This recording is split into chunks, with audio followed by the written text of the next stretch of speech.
You're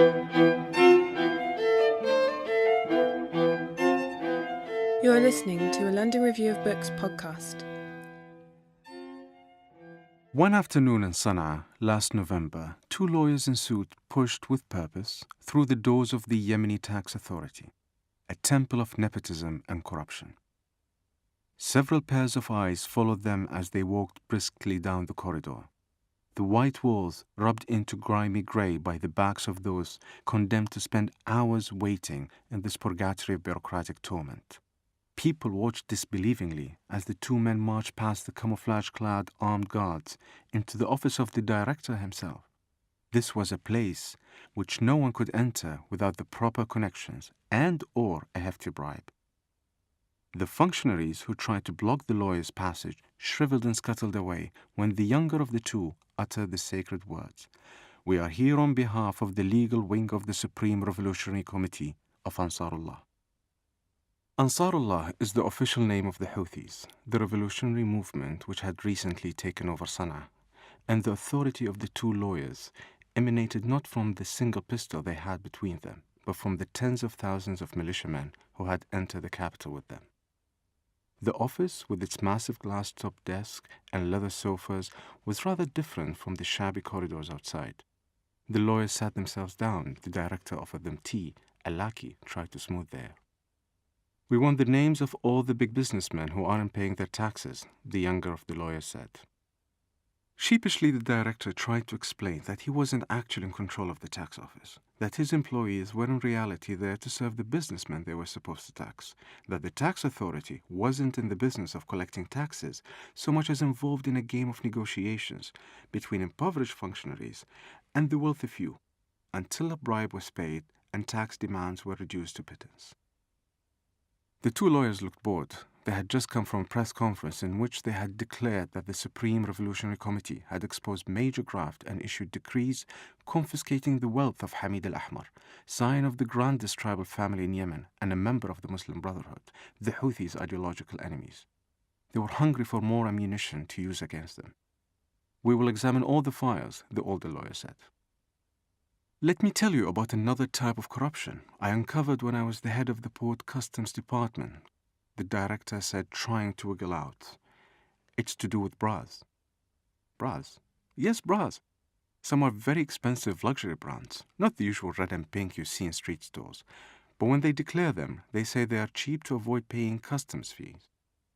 "We have other brothers whose job is to inspect shipments and customs. Can we see the files?" the lawyer said. After another hour of negotiations, subtle threats, and assurances of cooperation, they left, having secured an agreement that no forms would be signed, no tax declaration cleared, no decisions approved without the permission of a representative of the Supreme Revolutionary Committee. The director and possibly the whole system would soon be rendered obsolete. Early last year, the Houthis, followers of a revivalist anti-Western cleric, moved out of the northern highlands and marched south towards Sana'a, promising to end corruption, to fight Al-Qaeda, challenge U.S. hegemony. Al-Qaeda and the Americans were allies in the subjugations of Muslims, they said, and raise Yemenis out of poverty and powerlessness into a shining and more dignified future. In 2011, President Saleh had been toppled to be replaced by his deputy, the Aloof Abdurrabba Mansour Hadi, who had allowed Al-Islah, the Yemeni branch of the Muslim Brotherhood, to control many offices of state. One crony kleptocratic elite had made way for another. Yemen wanted change, and the Houthis faced little or no resistance. The Houthis marched towards Sana'a slowly, but with determination. They laid siege to sectarian rivals, fought tribal leaders aligned with those rivals, and outmaneuvered their own allies. Towns fell before their troops. Army bases surrendered or switched allegiance without much of a fight, and the houses of those who dared to oppose them were demolished with explosives. In mid-September, they built protest camps around Sana'a, ostensibly to demonstrate against a planned hike on fuel prices, but effectively laying siege to the city. The army did what it usually does and shot and killed several demonstrators. 2 days later, on 21st of September, after defeating tribal and military units affiliated with Muslim Brotherhood, Sana'a went down without much of a crash or a thud. The UN Special Envoy and the President came up with an agreement that enshrined the Houthis as the new masters of the city, And to preserve the facade of the political process and safeguard their jobs, they declared that in every other way it was business as usual. With the help of popular committees representing their military wing, the Houthis raided and blockaded ministries, scrutinized bank accounts and removed ministers and officials from their office. They even confiscated that sacred scepter of the state, the departmental rubber stamps. The state was held hostage. The Supreme Revolutionary Committee became the authority that wielded political power and was housed in the city center in a white hotel building with square balconies and green stone cornicing. From the early hours of the morning until late at night, a motley crowd came and went through its gates. They included farmers seeking to address injustices inflicted by wealthy landlords, tribal leaders pledging allegiance, maverick politicians seeking position in the new administration, or businessmen looking for ways to avoid punishment. Even tribesmen who had long bickered over blood feuds came seeking a solution. Everyone wanted absolution from the new rulers of Sana'a. In the hotel's neon-lit corridors, shoes and flip-flops were heaped outside rooms that were busy with debates and meetings. On the top floor, in a plain white room, sat the head of the Supreme Revolutionary Committee, Muhammad Ali al-Houthi, a cousin and brother-in-law of Abdul-Malik al-Houthi, the current overall leader of the movement. A big man with a permanent infant-like smile, he crouched cross-legged behind a low table, sifting through documents. A Kalashnikov rested against the wall next to him.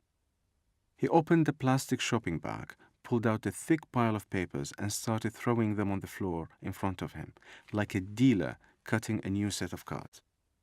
Each sheet represented a corruption case that was draining Yemen's coffers and putting another burden on his shoulders.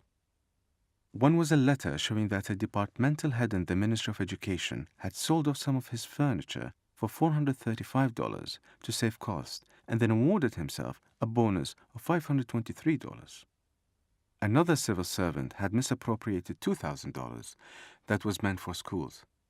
And then there was a gas and oil contract with the French company Total, worth $2.5 billion, that had been under investigation by the government long before the Houthis entered Sana'a. Everything had been gathered in the one plastic bag, and now lay on the floor at his feet. When we entered Sana'a, we never expected to be solving all these problems, Muhammad Ali told me. There is an octopus of corruption in the ministries. It's trying to prevent us from working. But we have an intelligence network that sends us reports of corruption from inside the ministries themselves. People come to us with their problems. We don't charge anything. This is pure volunteer work. We want to solve problems quickly. Those who work in government want to delay in order to make money. He was one of the movement's early members and had spent more than 3 years in prison. I asked him where a military commander had got the expertise to handle corruption cases. He smiled more broadly. I was in the mountains and now I'm here. We are simple people. How did we get this far? He marveled at his movement's achievement. We don't have big houses. We don't have villas. We are poor people. He dismissed the UN sanctions against him personally and other senior Houthis, as well as the foreign embassies which had recently pulled out of Sana'a. They were mere gestures. We aren't worried about our bank accounts and resources. Let them impose sanctions. We don't have bank accounts. We were even banned from having ID cards. We live on the contributions of our members. If you're dependent on the outside for funding, you will collapse. That is what happened to many revolutionary movements. You cut their support and they have to back down. A few weeks later, at the end of January, Muhammad Ali al-Houthi would become the head of state, and pictures of the shy, bulky man sitting in the president's seat would spread on social media as the definitive sign of the Houthis' takeover. Thanks for listening. For more, go to lrb.co.uk.